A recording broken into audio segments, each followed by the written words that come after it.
கொஞ்சோரு கத்திரிக்காய் கூட்டு இருக்கு, நேத்து வச்ச மீன் குழம்பு இங்கே இருக்கு, கேப்பக்களி குச்சிக்கரு வாடும் இருக்கு, சாமச்சோறு சணம்பு கீரை பருப்பும் இருக்கு, பொரிச்ச பாத்து முட்டை வாசம்,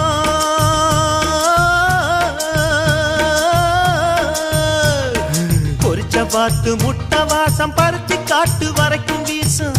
ஆமா, பொரிச்ச வாத்து முட்டை வாசம் பருத்தி காட்டு வரைக்கும் வீசும். செட்டி நாட்டு ஆச்சி சுட்ட முட்டை தோசை நாக்கி பேசும். தரிகிடுதோம் தரிகிடுதோம் தரிகிடுதோம் தரிகிடுதோம் தத்தித்தோம். நெல்லிச்சோறும் கொள்ளுச்சாரும் மனச கொள்ள அடிக்கும் பாரு.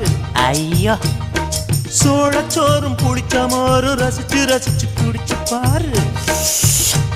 அட, புளிச்ச தண்ணி கூட சேர்த்து வெங்காயத்தை கடிக்க வேணும். பொரிச்ச மிளகு வத்தலோட கரைச்சு கரைச்சு குடி.